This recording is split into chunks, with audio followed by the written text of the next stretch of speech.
Edinburgh, UNESCO World Heritage Site and one of the most beautiful cities in the world.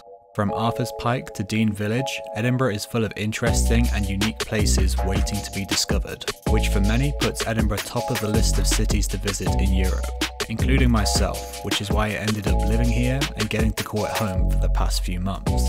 But now the world is opening up again, I only have 3 days left to explore this beautiful city before I move back home to save money for a trip to New Zealand.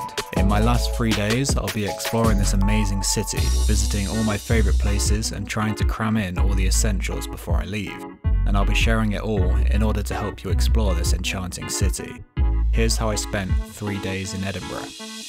On the first day I spent the morning visiting the iconic Dean Village, before following the river down to Stockbridge to explore the historic streets and grabbing some lunch. I then spent the afternoon exploring my personal favourite place in Edinburgh, the Royal Botanical Gardens. I started the second day by going for a walk along the Royal Mile before it got too busy on my way to visiting Edinburgh Castle.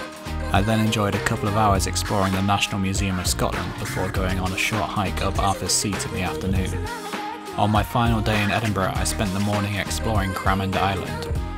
I then returned to the city where I visited Greyfriars Graveyard, home to Voldemort's grave, before I went to the Van Gogh Immersive experience. After that, I spent my remaining hours doing some last minute shopping in the St James's Quarter before I left, and went up Calton Hill to watch the sunset. But before we get started, there are several things that you need to know before you visit Edinburgh. This video was filmed during early spring, which is a really nice time to visit Edinburgh as it's not too cold and not yet overcrowded with tourists. A lot of people also visit in December to see the Christmas markets or August to see the Fringe Festival, although prices for accommodation will be a lot more expensive during these times. In terms of getting around Edinburgh, you can walk to the majority of places, but Edinburgh also has a great bus network, which you can just pay using contactless when you get on. I started my first day going for a walk along the Water of Leith walkway. This was my first time doing this as I'd wanted to avoid places that I thought would be overcrowded with tourists. But actually I really regret not doing this sooner. It was really nice how isolated from the city it was, walking by the river and you could feel like you were totally immersed in nature. The section I walked was only a mile or so long and completely flat, so it was nice and relaxing walking that wasn't too strenuous. The path runs through Dean Village and finishes in Stockbridge, so I made the most of this and ended up having lunch in Stockbridge.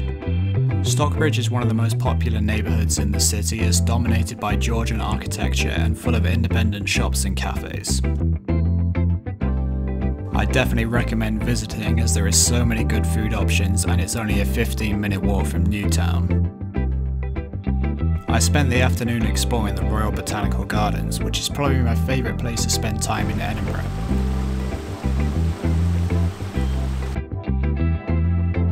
It's about a 10-minute walk from Stockbridge, so if you like walking it's not that far from the city centre. Alternatively, you could always catch a bus there. I really enjoy spending time here as you can easily get lost and it's really cool to see all the different types of plants while exploring the different areas. If it's nice weather, it's a really nice place to come and just hang out for a couple of hours.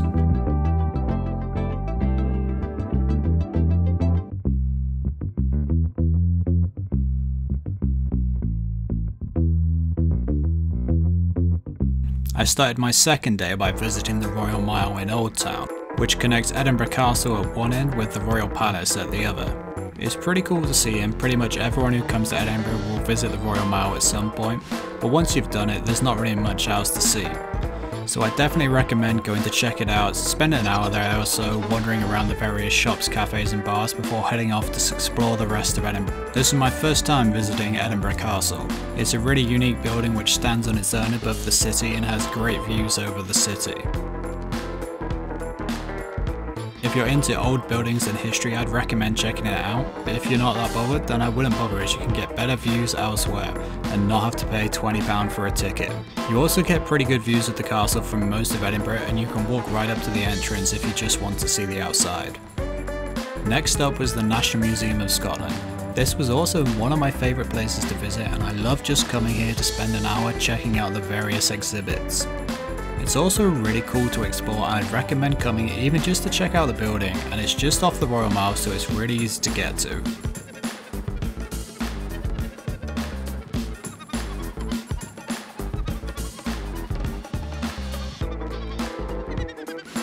In the afternoon I went for a short hike up at Arthur's Seat, which definitely gives you the best view of the city. It's really weird because there's literally a mountain right in the middle of the whole city, so at the summit you can see the city on all four sides.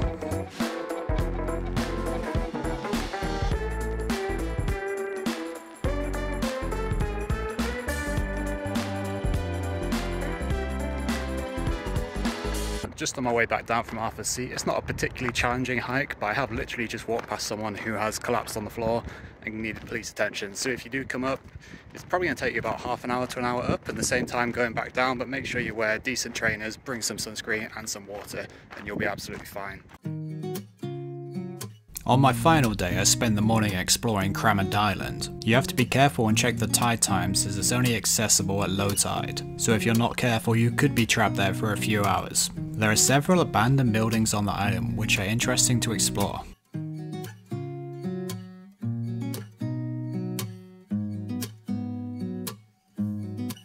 In terms of getting here, it's right on the edge of the city. I cycled here, which was a really nice bike ride, but for most people it's probably easier to catch the bus. I then returned to the city visiting Greyfriars Graveyard, which is where J.K. Rowling got the inspiration for a lot of names and characters in the Harry Potter series. It's literally just off the Royal Mile, so really easy to visit if you have a spare 30 minutes.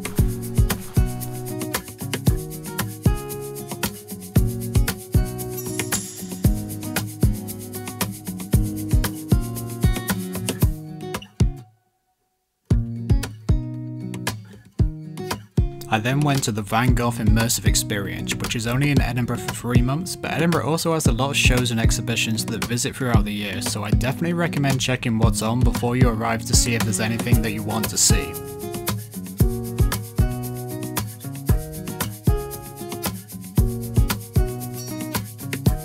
I needed to pick up a couple of presents, so I went to the St James's Courton. Some people literally come to Edinburgh just to go shopping, so if you want to spend some time shopping here, there's plenty of options. And finally, no trip to Edinburgh is complete without watching the sunset from Calton Hill. It definitely has the best view of the city, and once I discovered it, I literally visited it multiple times a week as a nice way to end the day.